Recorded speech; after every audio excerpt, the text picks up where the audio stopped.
Hello students, मालूम है कि आप लोग आज काफी खुश हैं क्योंकि जिनसे भी बात हुई वो एक ही बात बोल रहा है कि गर्दा उड़ा दिए सर। वाह!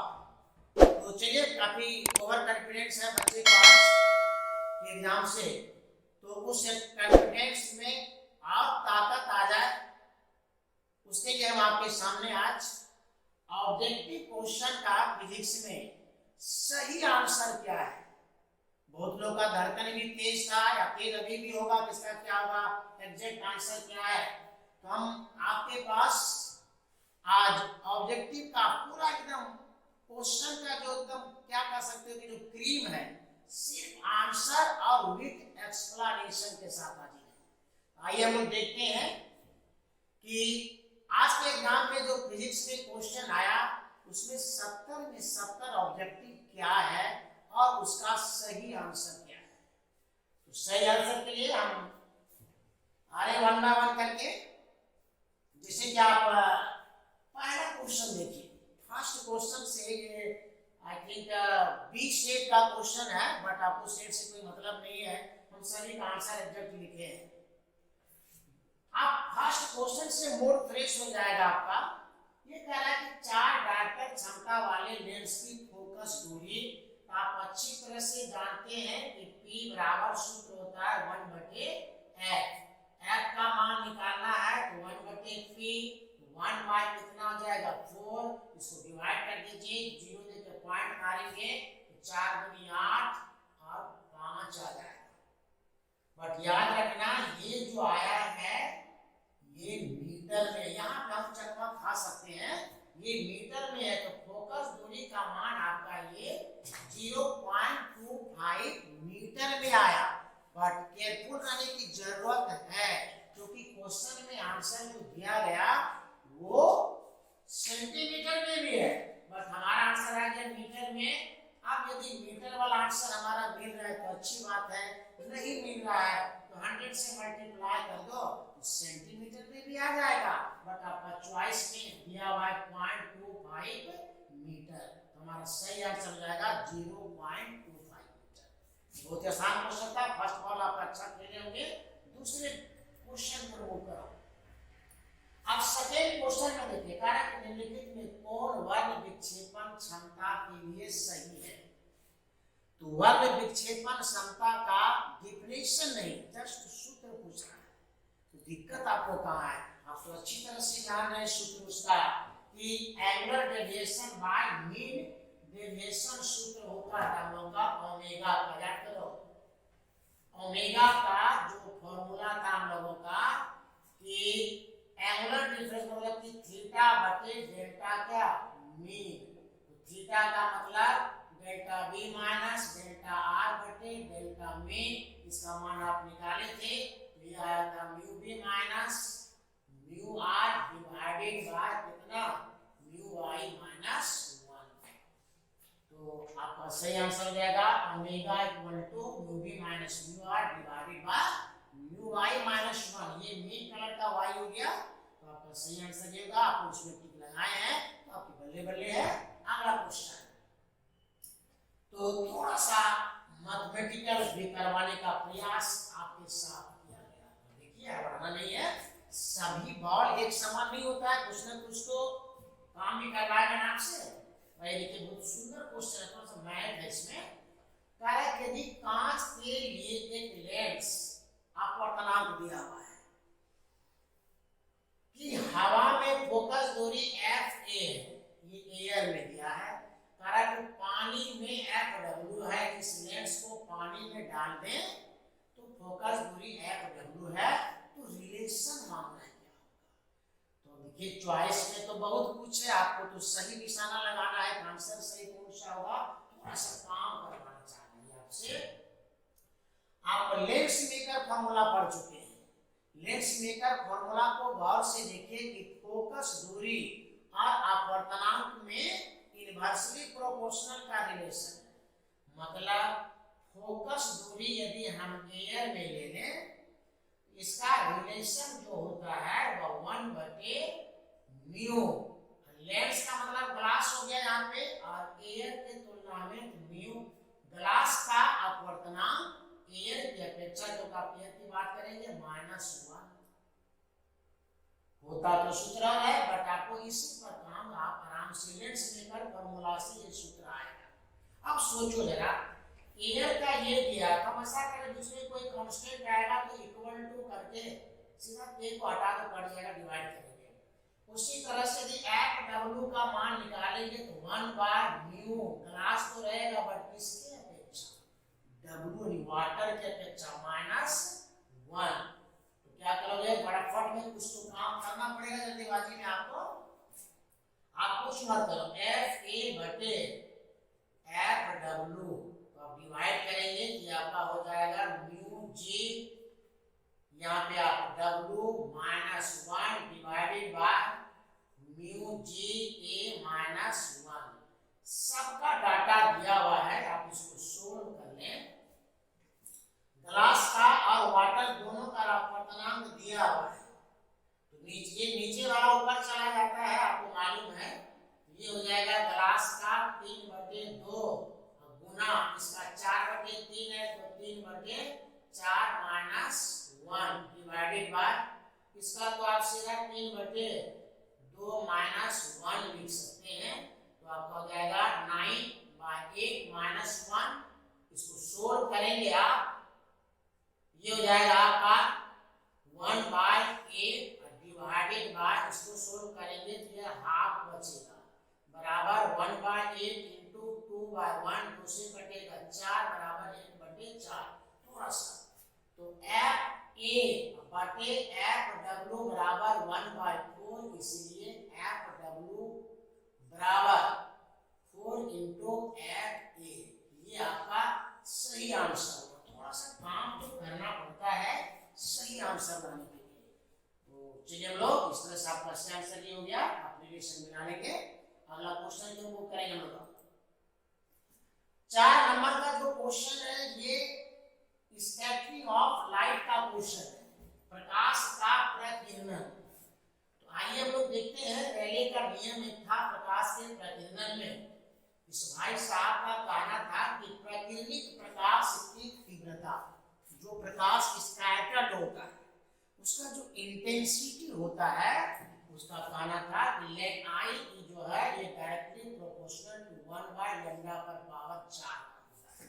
ये रेले का नियम है, प्रकाश के प्रतिकिरण में ही आया था, इसलिए आपका सही आंसर होगा I = 1/λ पर पावर कितना 4 हो जाएगा।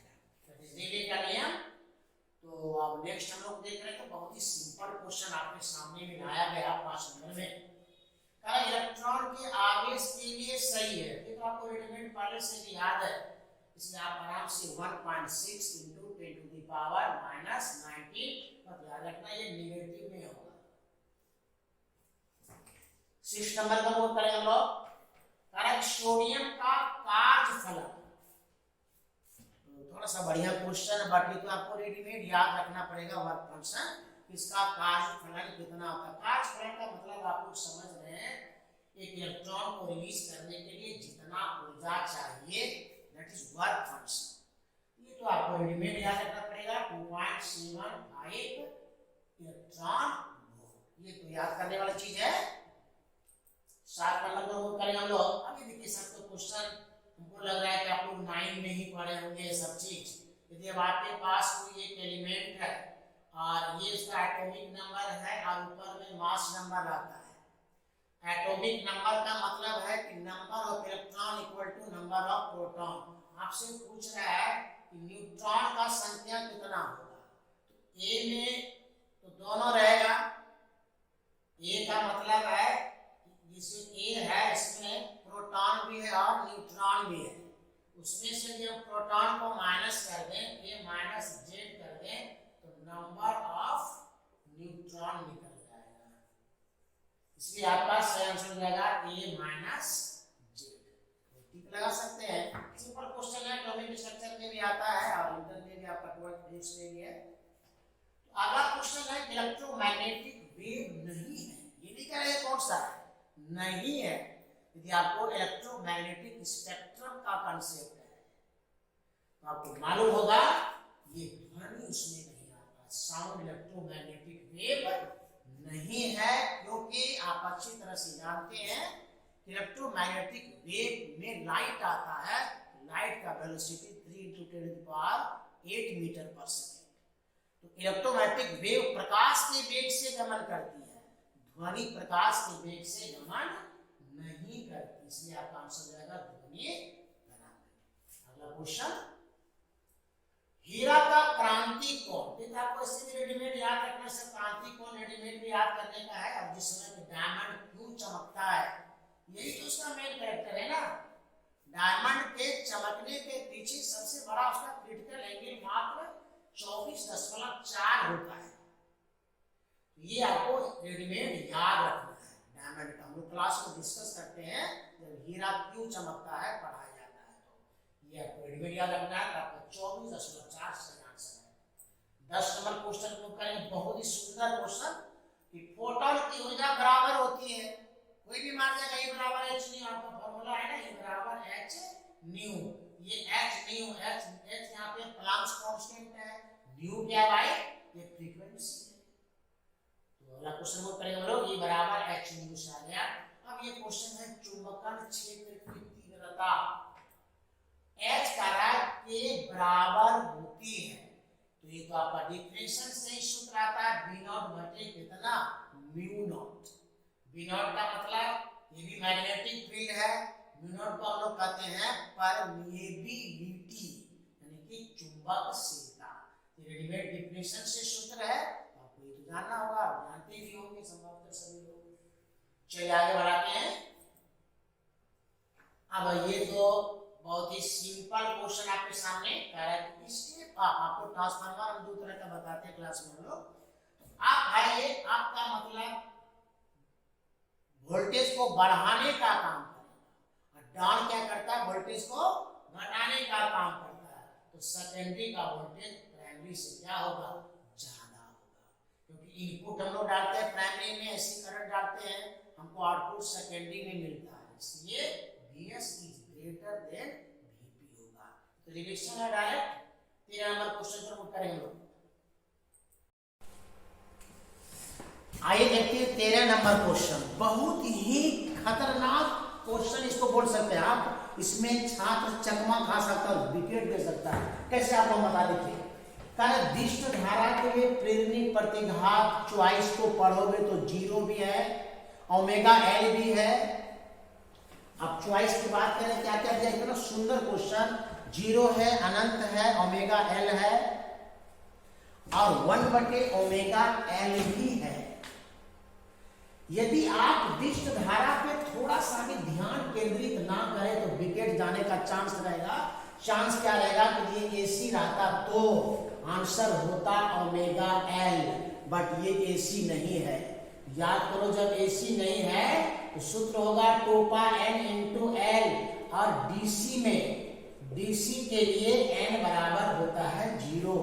डीसी करंट का फ्रीक्वेंसी 0 है, और जब फ्रीक्वेंसी 0 होगा तो आप कहेंगे 2π × 0 × L मतलब कितना, 0। याद रखना कि यदि डीसी है, चूंकि यहाँ डीसी दिख रहा है, आप जल्दीबाजी में विकेट दे सकते हैं, इसलिए डीसी में आंसर हमारा होगा 0। बट यदि एसी रहता तो ओमेगा एल होता है। बहुत ही सुंदर क्वेश्चन था, इसमें जो बारीकी से ध्यान नहीं दिया होगा तो विकेट जा ही सकता है। तो धारावाहिक कुंडली के लिए विद्युत चुंबकीय आघूर्ण, तो डायपोल मोमेंट का रहा है विद्युत चुंबकीय आघूर्ण, तो ये रेडीमेड सूत्र आपको याद होगा, निया होता है। कैपिटल एन ये आघूर्ण है, सूत्र होता है निया। तो आपका ये वाला सही आंसर होगा। इसमें हम लोग आगे बढ़ेंगे अब 15 नंबर क्वेश्चन की ओर। और देखिए क्या है 15 नंबर। अच्छा, तो डायरेक्ट फॉर्मूला दिया गया, तो इसमें शायद आपको दिक्कत नहीं है, उसमें 6 लगा सकते हैं। ये क्या दिया हुआ है, कारण कि पावर का सूत्र पूछ रहा है। तो पावर का सूत्र तो आप जान ही रहे हैं कि पी एवरेज बराबर E R M S I R M S into cos. ये तो डायरेक्ट सूत्र है, टेंशन नहीं, हम लोग 16 नंबर को नोट करेंगे। शक्ति गुणांक, अब यहाँ पे थोड़ा सा देखना है। शक्ति गुणांक, सर शक्ति गुणांक तो cos फाई है, अभी तक आपका पावर का सूत्र आया, वही से क्वेश्चन है। अब सुंदर क्वेश्चन है। शक्ति गुणांक के लिए थोड़ा सा ग्राफ देखिए आप, आपको एलसीआर परिपथ में एक ग्राफ बनाया गया था। इस ग्राफ को गौर से देखना, इधर हम लोग का रेसिस्टेंस था, इधर हमारा एक्सल था, इधर हमारा एक्सी है। और यदि XL is greater than XC हो तो यहां पर हम लिखेंगे एक्सएल माइनस एक्स सी, और इस तरह से इसका और इसका रिजल्टेंट यहाँ पे आया था जिसको आप जेड नाम दिए थे, और इस जेड को हम लोग कहते हैं इम्पेडेंस यानी प्रतिबाधा। देखिए यहाँ पे, और ये हमारा फाई था, याद करना। अब यहाँ पे जो परपेंडिकुलर डाल दें हम लोग तो कुल मिला के ये और ये बराबर हो जाएगा, तो इसको हम लोग एक्सल माइनस एक्सी बोलेंगे, बट आपको निकालना है पावर फैक्टर मतलब कॉस फाई। तो कॉस फाई का मतलब आधार बटे कितना, कर्म का आधार कितना है आर, इसलिए आर बटे आंसर कितना हो जाएगा जेड। तो हमारा सही आंसर है आर बाय जेड। अगला क्वेश्चन जो मूव करेंगे हम लोग, एलार परिपथ, ये भी अच्छा क्वेश्चन है, मिटा दिए, अच्छा तो कोई दिक्कत नहीं। एलार ये भी किसी ग्राफ से रिलेटेड क्वेश्चन है, याद रखना। एलसीआर में तीनों, एलआर में सी नहीं, तो सी को तुम पहचानोगे नहीं, यहाँ पे हम नहीं जानते सी को। ग्राफ को वर्ष के फिर ड्रा करें जल्दी बाजी में, तो याद करोगे एक्स एल है बट एक्स सी यहाँ पर नहीं है, तो आप इसको ना बनाएंगे तो चलेगा, जीरो से कर दिया हम। ये हमारा कितना जाएगा आर। अब देखो थोड़ा सा यहाँ पे लंब डाल दें और इस तरह से हम करें, और ये एंगल के बाद करें, तो अब ये एक्सल है तो ये भी एक्सल होगा, ये हो जाएगा एक्स एल बराबर आप ओमेगा एल बोल सकते हैं, याद रखोगे। टेन फाई निकालेंगे हम लोग, तो लंब बटे आधार मतलब ओमेगा एल बटे कितना आर, इसलिए फाई इक्वल टू कितना आ जाएगा यहाँ पे टेन इनवर्स 1 ओमेगा एल बटे कितना आर। ये हमारा सही आंसर। दोनों एक ही ग्राफ से क्वेश्चन है, यदि ग्राफ आपके दिमाग में सेट है, ये 2 नंबर आप आराम से झोली में डाल सकते हैं 18 नंबर क्वेश्चन की ओर। देखिए फिर आपके साथ आ गया ट्रांसफार्मर, कितना बढ़िया है बेचारा, 5 नंबर में भी ट्रांसफार्मर पूछा गया, और एक नहीं 2 क्वेश्चन ऑब्जेक्टिव में डाला गया। केवल ट्रांसफार्मर से आप 7 नंबर का क्वेश्चन यहाँ देख रहे हैं, 5 नंबर और ऑब्जेक्टिव का। तो आइए आगे बढ़ाते हैं इसको हम लोग। कहा कि ट्रांसफार्मर में परिनमन अनुपात, ट्रांसफॉर्मेशन रेशियो आया था NS बटे NP, याद करो। ट्रांसफॉर्मेशन रेशियो को हम लोग NS बटे NP और इसको हम VS बटे VP भी लिख सकते हैं। तो ये चॉइस में नहीं है, तो ये वाला हमारा राइट आंसर होगा, इसलिए VS बटे कितना VP। 19 नंबर क्वेश्चन की ओर। अब RC, R क्या है रेसिस्टेंस है, C क्या है तो C है कंडेंसर। तो दोनों का डायमेंशन निकालना होगा, निकाल के मल्टीप्लाई करेंगे तो वो टाइम के ही बराबर होता है, m0 L0 और T, इसलिए आपका ये सही उत्तर होगा। आपको करना क्या था कि रेसिस्टेंस का निकाल लेंगे, यदि दिक्कत है तो रेडीमेड या टिक मारेंगे, अदरवाइज कैलकुलेट कर लेंगे। रेसिस्टेंस का हम निकाल सकते हैं, सी का भी निकाल सकते हैं, गुना करेंगे कि आपका आ जाएगा। 20 नंबर क्वेश्चन आपका इंतजार कर रहा है। ध्रुव प्रवणता बहुत पॉपुलर क्वेश्चन है, क्वेश्चन बैंक में सभी क्वेश्चन जब कई साल बराबर पूछता है छोटे बड़े सभी एग्जाम में, ये रेडीमेड याद रखना एम्पियर मीटर। चुंबकीय क्षेत्र में चुंबक के विक्षेपण में क्या गया कार्य, ये तो 5 नंबर के लिए भी इंपॉर्टेंट क्वेश्चन रहता है। ऊर्जा का जब मान निकालते हैं हम लोग तो W बराबर फॉर्मूला हम लोग डिराइव करके याद करेंगे, W equal to mv 1 minus cos theta, सही आंसर है आपका। अगला क्वेश्चन बहुत ही सिंपल और सरल सूक्ष्मदर्शी, तो आप इसको पूरा बहुत कुछ जानते हैं, आप डिराइव करने भी जानते हैं, तो आपका ये आंसर हो जाएगा m equal to 1 plus b by F. और ये भी बहुत ही आसान क्वेश्चन और एक ही जगह से एक ही प्लेस से दो क्वेश्चन 5 नंबर में सिद्ध करने पूछा, ऑब्जेक्टिव में वहीं से क्वेश्चन थोड़ा सा ट्विस्ट करके दे दिया। आपका 5 नंबर में क्वेश्चन का आंसर आप निकालेगा, याद करना 1/f समतुल्य इक्वल टू 1/f1 प्लस 1 कितना f2। अब 1/f समतुल्य का पावर कर सकते हैं, फिर समतुल्य भी बोल सकते हैं, इसको हम p1 कर सकते हैं, इसको हम लोग p2, तो p equal to p1 plus p2 हमारा सही आंसर है। तो बहुत ही मजा आपको आया होगा आज के एग्जाम में, क्योंकि सारा क्वेश्चन जाना पहचाना। अब आपको सेलेक्ट करने में दिक्कत होता होगा कि कौन सा सही बना है, कौन क्या करेंगे। तो चलिए कोई दिक्कत नहीं है, 35 सही करना है आपको, हमारे पास 70 है, टेंशन को बहुत कम है। ग्लास का अपर्तनांक दिया है, पानी का अपर्तनांक दिया है, मांग क्या है, मांग रहा है म्यू जी डब्ल्यू। याद रखो जिसका अपवर्तनांक निकालना उसको ऊपर में रखेंगे और जिसकी अपेक्षा उसको नीचे में रखा जाएगा। मतलब ग्लास का अपवर्तनांक ऊपर में और वाटर का अपवर्तनांक नीचे। तो ग्लास का 3/2 गुना करोगे 4/3 उलट जाएगा, 3/4 मतलब 9/8। बहुत सुंदर और सिंपल सवाल। नोट याद हमारा सूत्र है।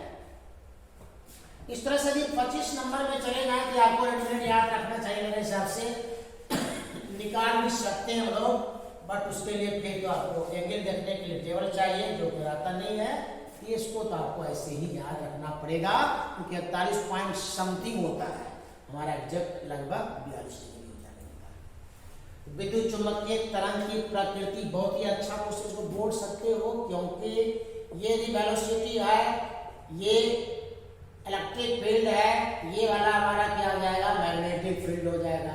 तो इस तरह से ये इलेक्ट्रोमैग्नेटिक वेव ये प्रूव हो चुका कैसा है, इट इज ट्रांसवर्स वेव है, अनुप्रस्थ तरंग है। लाइट इसी में आता है, आप जानते अच्छी तरह से।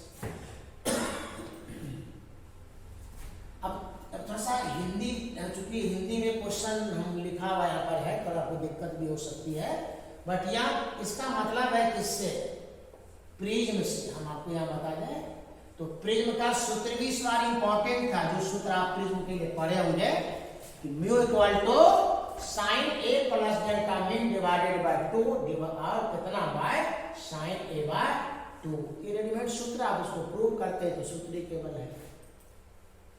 तो 27 में या 28 में क्या, प्रकाशीय पथ के बराबर होता है। अच्छा क्वेश्चन, थोड़ा सा अच्छा क्वेश्चन बोल सकते हो। अब ये ऑप्टिकल पाथ क्या है?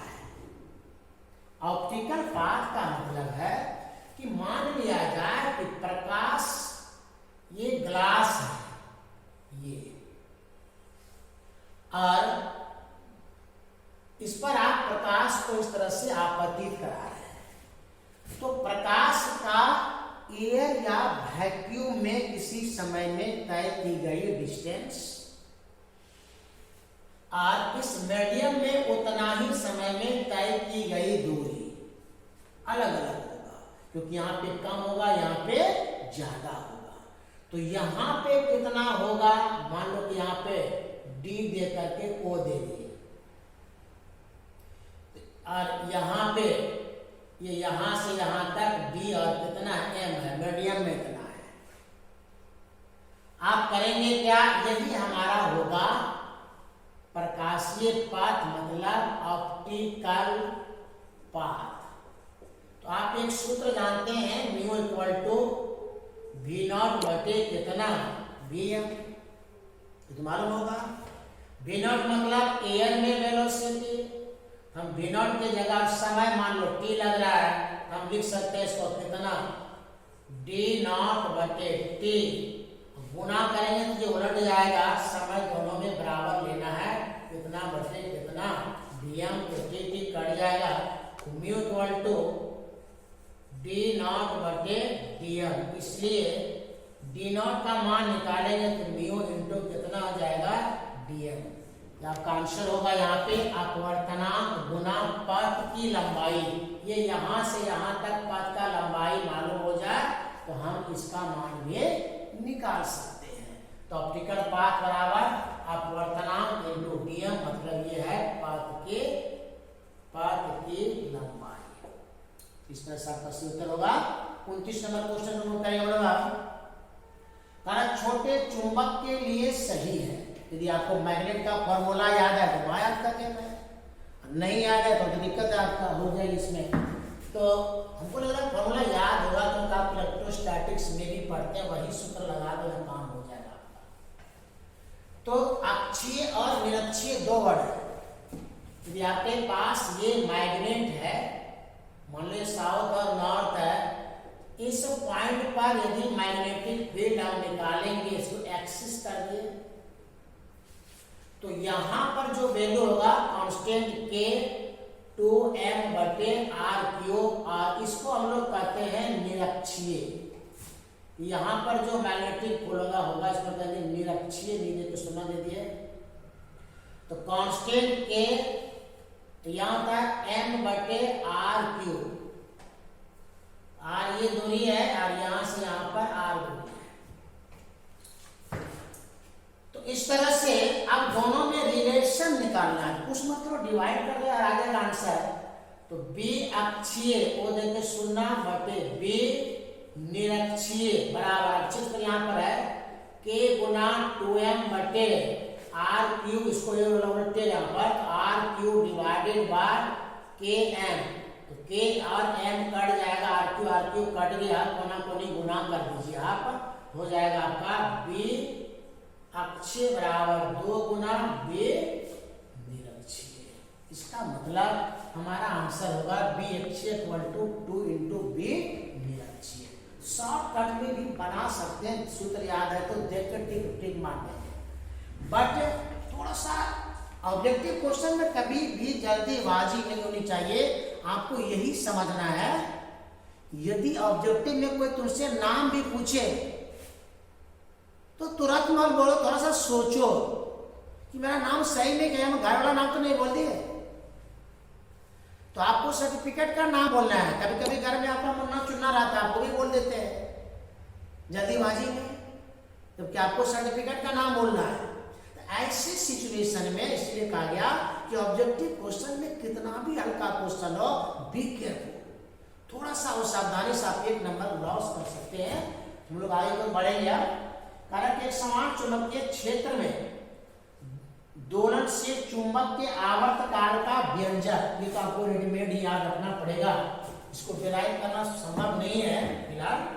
तो रेडीमेड सूत्र आपका दिया हुआ ये आपको याद रख लेना है, T = 2π√I/m/dh। आई यहाँ पे मोमेंट ऑफ इनर्शिया होता है।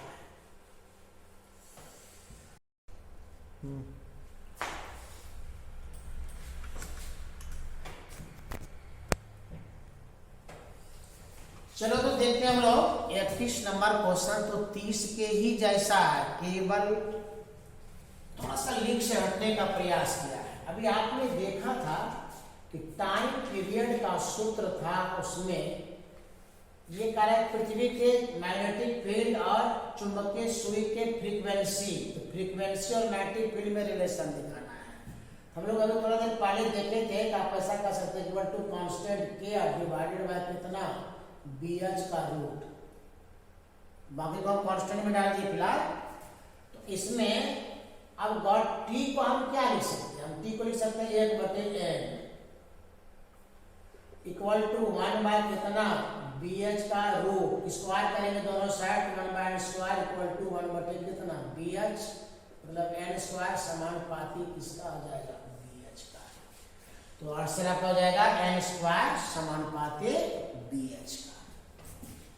तो 32 नंबर क्वेश्चन तो टेंजेंट लॉ से रिलेटेड है। आप लोग टेंजेंट लॉ 2 नंबर के लिए भी तैयार करते हैं। तो टेंजेंट लॉ में b बराबर bh tan थीटा, ये रेडीमेड याद रखना है। तो 33 नंबर ये भी अच्छा क्वेश्चन है। डायरेक्ट सूत्र से टेंशन बहुत ही कम है। ये अपेक्षित चुंबकशीलता का सूत्र हो जाएगा, यह रिलेटिव परमेबिलिटी है। ये म्यू का मतलब है कि ये मीडियम का चुंबकशीलता है डिवाइडेड बाय एयर या वैक्यूम का चुंबकशीलता। तो म्यू यहाँ पर आपको म्यू दिया हुआ है तो आप हटा दीजिए, म्यू बाय म्यू नॉट, ये रिलेटिव परमेबिलिटी का सूत्र है, डायरेक्ट सूत्र है। 34 नंबर देखिए आपका, 34 नंबर बढ़िया क्वेश्चन है ये वाला।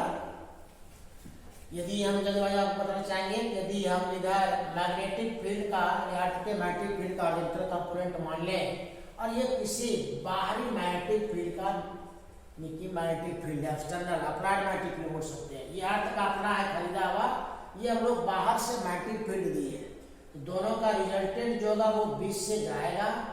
तो आप ये आपका रिजल्टेंट है जिसको हम लोग ये तो BH और BV का रिलेशन है, तो बढ़िया क्वेश्चन, तो इसको हम लोग ऐसे पढ़ेंगे। ये मैग्नेटिक फील्ड है, ये हॉरिजॉन्टल कंपोनेंट है, ये वर्टिकल कंपोनेंट हो गया, यहाँ से परपेंडिकुलर डाल दो तो हम लोग को आ जाएगा B = अंडर रूट BH का स्क्वायर प्लस किसका BV का स्क्वायर, पाइथागोरस लग जाएगा इसमें। तो आपका चूंकि स्क्वायर में दोनों दिया हुआ है तो B² = BH का स्क्वायर प्लस किसका BV का स्क्वायर। ये हॉरिजॉन्टल और वर्टिकल कंपोनेंट अर्थ के मैग्नेटिक फील्ड का था। अगला जो क्वेश्चन है ये आपका इलेक्ट्रोमैग्नेटिक वेव में आया होगा एक क्वेश्चन, ये आपका लाइट चैप्टर से रिलेटेड भी है। प्रकाश का वेग का सूत्र होता है 1/μ0 का क्या रूट, ये डेरिवेटिव सूत्र है, तो इसी को आप आराम से टिक लगा सकते हैं, कोई टेंशन नहीं इसमें। तो देखिए आपका 35 का 35 क्वेश्चन आप टिक मार चुके हैं। अब आप जो 35 क्वेश्चन है वो आपका बोनस है। अब यदि इसमें कहीं पे आपको डाउट है हम आगे 35 से किसी को सेलेक्ट कर सकते हैं। तो सबसे सिंपल क्वेश्चन 36 नंबर में इलेक्ट्रिक फील्ड इंटेंसिटी का डिफिनेशन निकालिए बराबर F/Q, यानी कि इकाई धन आवेश पर लगने वाला बल को हम लोग इलेक्ट्रिक फील्ड इंटेंसिटी का नाम दिए थे, F/Q आपका सूत्र हो जाएगा। 37 में देखिए आपका बहुत ही सबसे आसान क्वेश्चन, कुछ नहीं हो सकता, डायरेक्ट डिफिनेशन से सरफेस चार्ज डेंसिटी का सूत्र था Q/A, यानी कि इकाई क्षेत्रफल पर उपस्थित आवेश को सरफेस चार्ज डेंसिटी का, यानी आवेश का पृष्ठीय घनत्व, तो Q/A आपका सही आंसर होगा। इस तरह से आप 38 नंबर में देख लीजिए कि आपका स्फेरिकल कंडेंसर, कंडेंसर 3 तरह होता है आप जान रहे हैं, पैरेलल प्लेट, सिलेंड्रिकल और स्फेरिकल। ये सीधा सूत्र, ये सूत्र सिद्ध किया जाता है। तो हम लोग का प्रूफ क्या सूत्र है, C बराबर इतना होता है, रेडीमेड याद रखना है, यहाँ पे रेडियस है। और ये तो बहुत ही आसान है, ठीक है, 10 स्टैंडर्ड का क्वेश्चन है यार। कह रहा है कि μ/1 लिखा हुआ है, दूसरे माध्यम का अपर्तनांक पहले माध्यम की अपेक्षा नीचे वाला को ऊपर में लिखा है, तो μ2 कितना μ1, ये आपका सही उत्तर होगा। इसी प्रकार से 40 नंबर क्वेश्चन का है, रेटिना पर कैसा प्रतिबिंब बनता है। याद रखना, रेटिना में चूंकि उत्तल लेंस रहता है हम लोग नेत्र में, तो जो इमेज बनता है वह सीधा नहीं बनता है, रेटिना पर उल्टा प्रतिबिंब बनता है और वास्तविक प्रतिबिंब होता है। तो वास्तविक और उल्टा वो तो ब्रेन में जाने के बाद ब्रेन उसको सीधा करके देख लेता है, लेकिन प्रतिबिंब हमारा उल्टा बनता है, that is real and inverted. तो अगला क्वेश्चन, खगोलीय दूरबीन का डायरेक्ट सूत्र है, कोई टेंशन नहीं है, F/AP, बट टेंशन कहाँ है, टेंशन है निगेटिव पॉजिटिव का।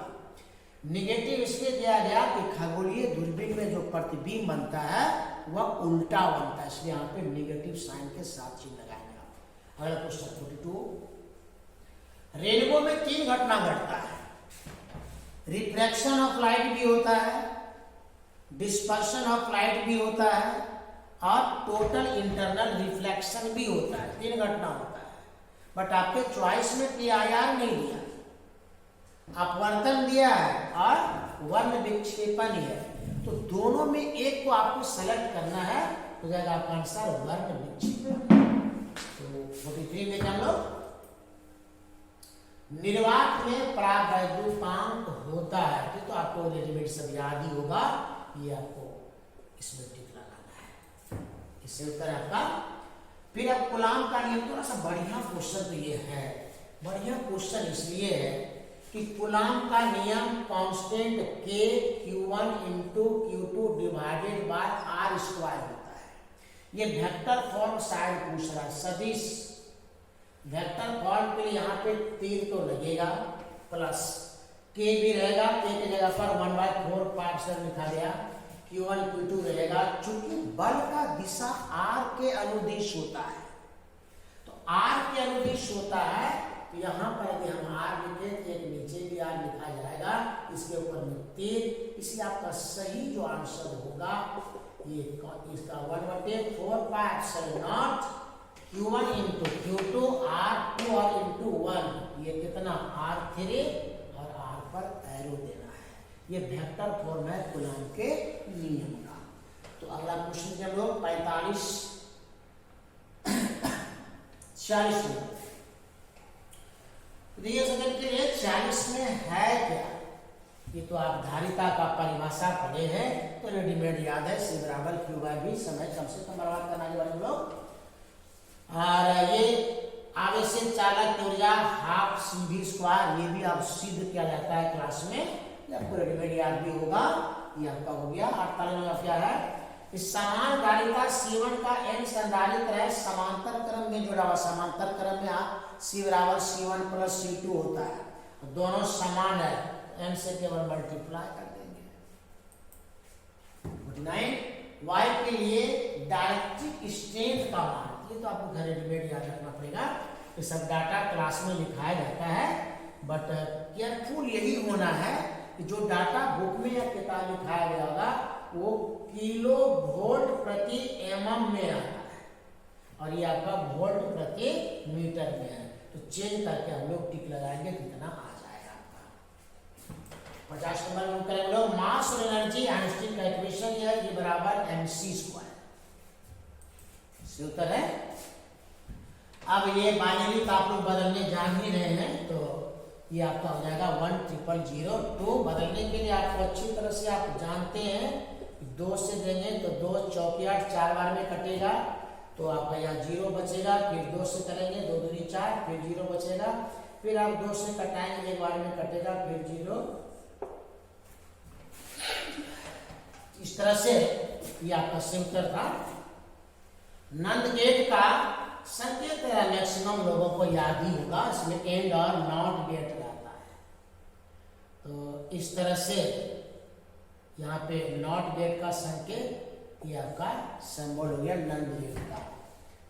अगला सवाल 53 नंबर में, ये भी आपका रेडीमेड सूत्र है जो हम लोग सीख किए थे क्लास में, T12 = 0.693 डिवाइडेड बाय लैम्डा। अगला क्वेश्चन, अल्फा का हीलियम होता है, आपको मालूम है, इसमें कोई परेशानी नहीं, आप आराम से टिक लगा सकते हैं। तो 55 देखिए आपका, अब ये बताया गया था इसमें कि अल्फा निकलेगा तो आप अच्छी तरह से जान रहे हैं, यदि आपका यहाँ पे A यहाँ पे Z है, इससे हम अल्फा निकाल दें, यदि Y बनेगा यहाँ पर A-4 और Z-2, इसमें से ये 4 घटा है, इसमें से 2 घटा है, अल्फा तो निकल ही रहा है, बट ये जो नाम है आपका थोरियम का, ये आपका अल्फा मतलब हीलियम, ये निकला, इसलिए ये आपका सही उत्तर होगा। बाउस-सावर्त का नियम भी आप पढ़ चुके हैं, ये आपको वेक्टर फॉर्म है, तो वेक्टर का चिन्ह देंगे, क्योंकि यहाँ r² होता है, I/dl sin थीटा बटे r², तो हम लोग इसको r के अनुदिश में दिखाने के लिए यहाँ पर उसकी डायरेक्शन dl क्रॉस r से निकालते हैं, r ऊपर नीचे मल्टीप्लाई कीजिएगा तो ये आपका इक्वेशन आ जाएगा, जस्ट लाइक इसे भी कूलॉम का नियम का वेक्टर फॉर्म था। अगला, पृथ्वी के पृष्ठ पर B का मान, तो रेडीमेड आपको याद है -2 टेस्ला। अगला, अब है धारावाहिक कुंडली की विद्युत चुंबकीय आघूर्ण, तो M बराबर मिया सूत्र, तो NIA। 60 number, correct galvanometer constant C बटे NAB, ये आपका गैल्वेनोमीटर में आता है, मोबिल कॉइल गैल्वेनोमीटर अगर आप पढ़े होंगे तो वहां ये आया होगा। अगला क्वेश्चन 60 नंबर, आदर्श मीटर का प्रतिरोध 0, तो रेडीमेड सभी लोग जान रहे, पूछा हुआ क्वेश्चन भी है, क्वेश्चन बन से डायरेक्ट क्वेश्चन है। चुंबकीय फ्लक्स का SI मात्रा समय कम बर्बाद, वेबर हो जाएगा आपका। लेंथ का नियम, ऊर्जा संरक्षण के सिद्धांत पर आप ऑलरेडी जान रहे हैं। इस तरह से क्वेश्चन को आसानी से टिक लगाया जा सकता था और हम लोग 35 में 35 ला सकते हैं यदि बारीकी से काम करें तो।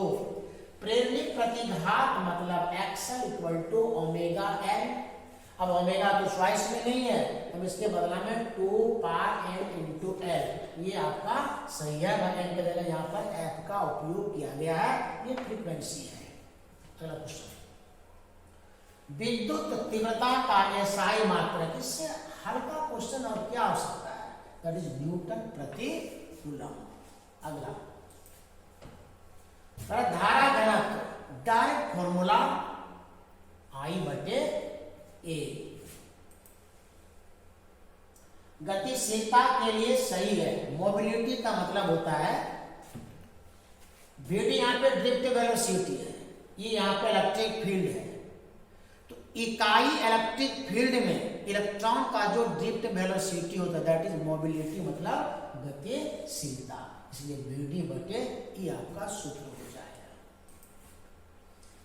कौन सही है? 1 वाट का मतलब, वाट मतलब पावर, पावर का मतलब W बटे कितना T, W का मतलब जूल, T का मतलब सेकेंड, जूल प्रति सेकेंड।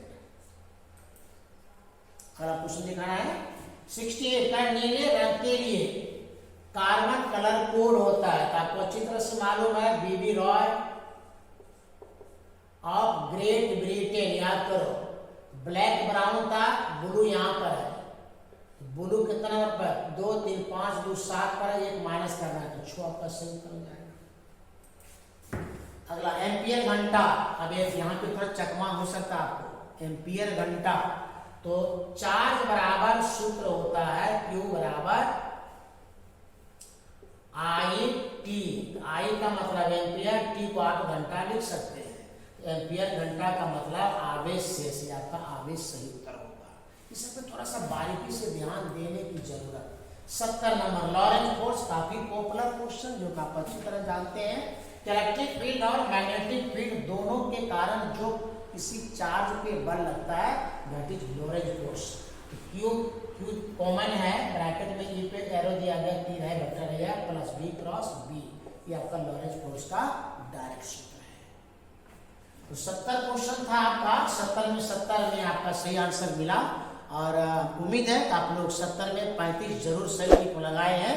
और कल फिर आपका एग्जाम है, उस एग्जाम के लिए आपको बेस्ट ऑफ लक। फिर हम लोग